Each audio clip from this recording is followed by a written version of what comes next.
What is up, guys? It's the Reaper Chest coming at you guys live. Hopefully, I know you guys have been hearing about the whole 3.0 thing, and I'm excited. I really am just fucking ready to get back in there, dude. Get back into the action, you know? Um, I'm doing this all in one take. I'm not gonna sit here and edit all this, because it's gonna be a mouthful. I've already made a Funcom post on the forums or whatever, um, about basically what I think, but I'm going to go into more depth here, I guess you could say. Maybe a little more depth, more like me spewing spaghetti sentences to you all day. But hopefully you guys do enjoy this video, and be sure to like, comment, share, and subscribe, and let's get right into this. So, they apparently leaked this out not too long ago, and Columbus sent this around to everybody, and it finally got its way back to me. I am always at the bottom of the totem pole, unfortunately. But we are going to watch this trailer, and we're going to comment after it, and we're going to talk about some of the things they talk about in the stream, because I did watch the stream, or some of it. So let's see what we can do here.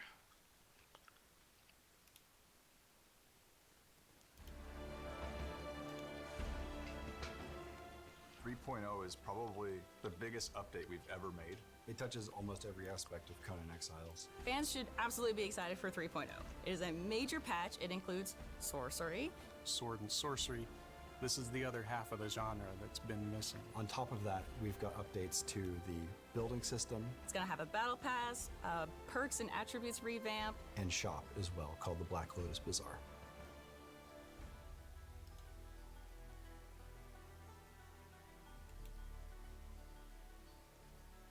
Is that it? No, okay. Sorcery is absolutely imperative to the world of Conan. When the genre was having its name coined, it literally became half of the name, sword and sorcery. We've always wanted to add sorcery to the game, and we think it's a part of the game that needs to be there to experience Howard's world in full. A lot of other games are high fantasy games, and they focus a lot on fireballs and things that you can see coming out of your hands. We wanted to find a way to make it feel more kind of physically grounded, sinister, and evil. It's more Okay. about focusing and amplifying sorceress energy. And as you select different words of power, you'll be building different spells.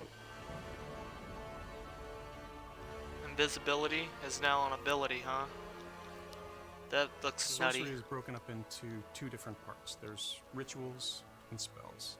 Rituals are more kind of the crafting side of it, where you perform some kind of magical or sorceress ritual at a crafting station at your base in order to make something, build something.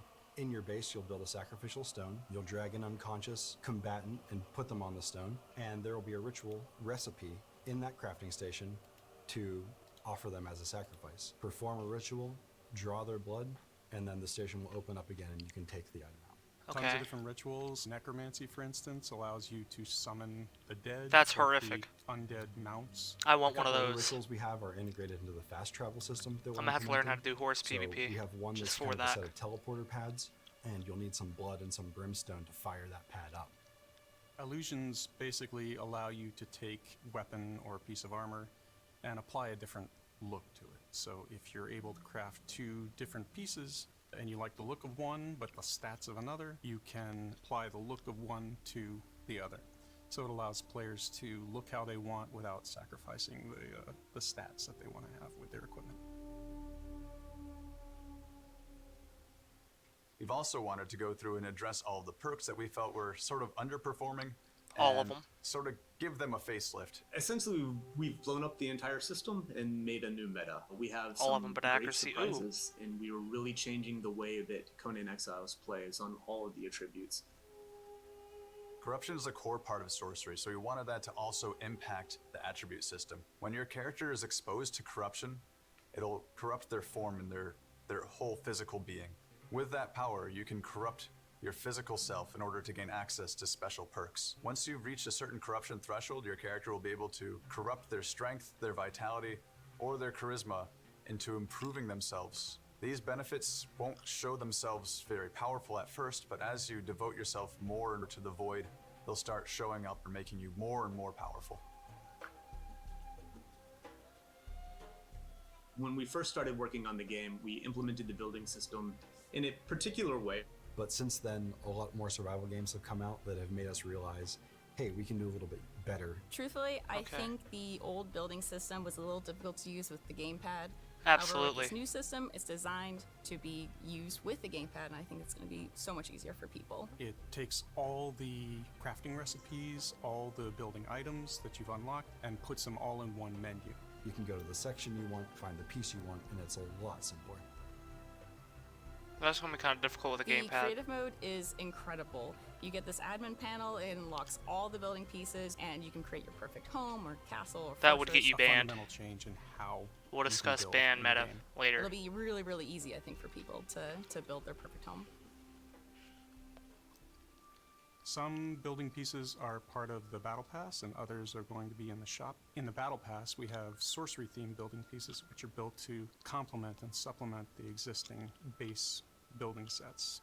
The main reason we're doing the Battle Pass is so that we can continue to release free features. I'm a strong believer that monetization should be more on the Different types cosmetic of side, walls. changing the way you look necessarily and not changing the power of things. So the Battle Pass, you're going to get some really cool things. New armors, weapons, mounts that are all built around the sorcery theme. There are two ways to progress through the Battle Pass, and the first is to play the game. Every day you'll be given a series of challenges, and when you complete one of those challenges, you claim the experience from it, and then that challenge is replaced with another one. If you don't want to play to unlock everything in the Battle Pass, you can also purchase levels in increments of 1, 5, and 15. So for those of you who have less time, that option is there as well. So we won't have cosmetic DLCs like we did in the past with the culture packs. We will have Okay. battle passes and ages instead. We are going to have multiple sorcerer-themed armor and clothing options. okay. Some of them will be in-game and craftable. Others will be offered as part of the Battle Pass or as part of the shop. We're also adding an item store to the game, and this will allow players to have more of an a la carte option for what they want to buy.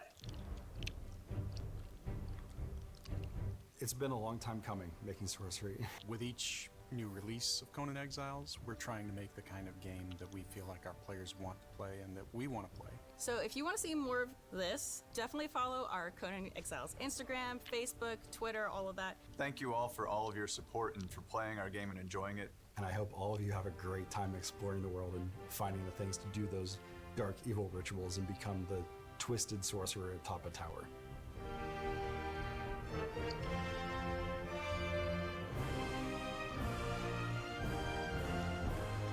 That was in the corrupted, the unnamed city.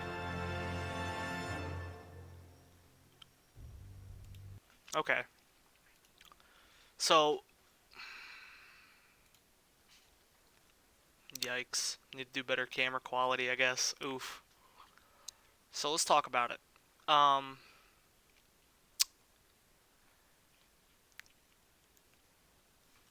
I went and I did some research after watching the live stream, and they're keeping lock on. They're actually buffing lock on, which is baffling to me. I thought when I talked to Den back in the day that we was discussing getting away from lock on because it's a lack of skill. And in a game like Conan, the way it's played, you need skill. You need to let PvP have skill requirements to win, to let people feel themselves getting better instead of just relying on lock on and dagger spam. In the stream, they talk about multipliers, like Spears doing like a multiply attack to the stamina bar of the horse, but why not the health? If you're able to get a damage multiplier on the horse, period, why shouldn't I get a damage multiplier for being the counter to the horse? Just something to think about that they should have thought about, but I can see them just trying to keep it balanced. Bows are no longer looking like they're going to be, the accuracy perks are no longer just going to be outright broken. It seems like encumbrance, accuracy, and damage is all going to come from strength. I don't know about agility, but I'm wondering about the grit, because I used to be a grit lover. And strength. But so far it looks good. Besides the fact that there's microtransactions, I don't know how I feel about that. I don't know how I feel about all that kind of stuff, because I'm not like into the marketing kind of ideology to myself. I'm not really very knowledgeable with that. With combat though, the horse, Apparently they fixed the bug with the lance. They're fixing the thralls. They're bringing them down by 50%. I think they need a little more than that. The thrall should be a more powerful player, but like maybe about the same, you know.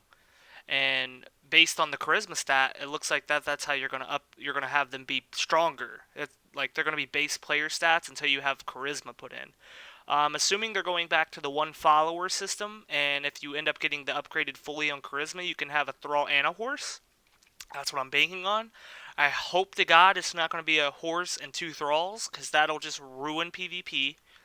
The bat that you fly on, amazing for PvP. People's gonna hate it, but the pillar bases, you gotta have a way to counter. It just adds more variety. You could shoot them out the air with bow and arrows, and there's counters to everything. It seems like they're trying to make counters for everything, and I like that. Um, so far the ice bridge I seen, perfect. I love it. I love terraforming. I love that kind of idea. It's just good. It's good. It's good ideas. I think this update has a ton of good ideas. Now the execution on them, I have no idea if it's going to be any good, because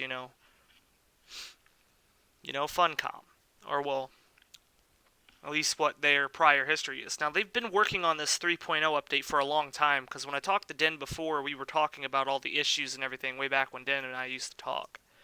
And if you guys don't know who Den is, he's I think one of the lead designers. He's a part of the hierarchy of Funcom.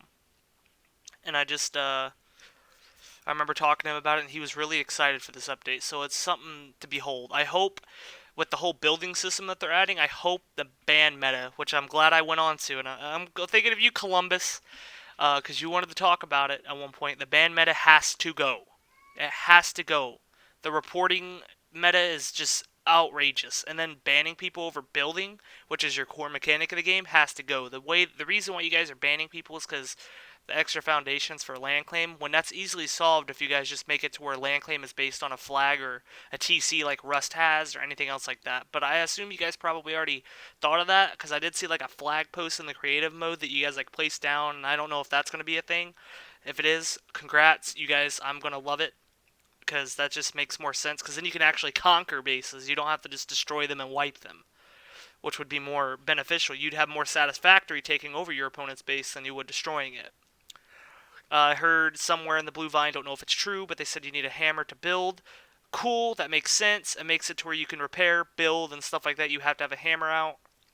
That's cool. The corruption for spell casting and stuff like that, I don't know how that's going to work, but according to what I'm seeing, they're going to be more of a support role. I'm assuming they're going to be pretty powerful, because it takes a while to do the thing, and you have to like click the different pads and all that. I'm not going to do all that stuff. I suck at that. I can already tell you now. I'm just gonna gun it with a melee and maybe do horse if I'm lucky, aerial, strategic maneuvers and stuff like that. But other than that, the update looks good so far. We gotta remove lock on, dagger spam, and all that stuff. It's gonna kill PvP. Especially if we get new players back in the game, like you guys are wanting. If you guys keep lock on and you buffed it, you guys are gonna literally remove the skill gap there is required in melee, which is your core mechanic of the game. You even said that that's what the cloth that you guys are cut from. You guys need to remove that. You guys aren't Elden Ring. I'm sorry to say, you guys are not a Dark Souls franchise where lock-on is still like a part of the core figure of that. Even then, because like on there, you get punished for having your back turned to your opponent. You don't get that in Conan. If you had that in Conan, it'd make more sense. Like you get backstabbed, or if you was to get hit in the back, double damage, or something like that, that would make sense why you'd want lock-on then for your character to look at the opponent. But because you don't have it, there's no reason to need it. And you need to have a skill gap in there and spacing and all that stuff. When you have lock on and you have the combat system you do where you're able to strike and dodge really quickly out of the strike, you're able to cancel your animation, right? The problem with that is that in Elden Ring you can't do that. If you miss an attack, you're probably getting hit because you have to wait till the recovery animations and it activates for you to dodge. So it gives them a counter window. I haven't played recently, but I'm going to. I'm going to test that because you guys might have changed it. I don't know. Benefits to you if you did. But basically, the bottom line is this is a good update. I'm hoping that it draws a lot of people back. I know a lot of old buddies of mine are talking about this update, and they might be coming back. So I'm hoping that this works out. Don't fuck this up. This is how we get Conan back on the map. You know what I'm saying? This is how we get it back. We have to come back from this, and we gotta remove lock on. skill. This game should require nothing but skill. That's how PvP should be played. Skill, skill, skill. Teamwork and skill should go hand in hand. Yeah, there should be a meta, but the meta is always going to be there. But we can't have a meta that is broken. I'm cool with a meta where everybody's running like a strength build or something like that. That's fine. But when you have everybody running something that is almost uncounterable, like say back in the day, everybody's running Jabal claws and horses. No, that's stupid. And Lock-On makes that kind of stuff like dagger spam. The daggers are the new Jabal claws now. You guys have made daggers so ridiculous. I don't know if you guys are doing anything on 3.0 with that. I don't know what you guys are doing in combat. And then I want a side piece on this. I want to say that the scythe needs like its animation. It needs to be a longer weapon, and it needs to have a better animation. Because the animation where you just like you're hitting and like it's too close quarters, and any other weapon's just gonna outspace you and kill you easily. They're gonna peck you apart. Other than that, I think that's pretty much it. Besides, like, I hope that you guys did some recoding and everything, and the lag has been kind of fixed with like the large, populace and everything. But I don't know. I don't know. You guys haven't invited me to do your test live, so I don't know. I can't help you there. I know a buddy of mine said that he was something in 3.0. I'm not going to disclose anything. I ain't going to get them in trouble. I'm not getting in trouble either. Um, but anyway, thank you guys for watching. Hopefully I see you guys when I do jump back into Conan. Remember, we may be at the bottom for a while, but eventually we'll be at the top, baby. We always have been and always will be. Rising up. Keep slaying warriors.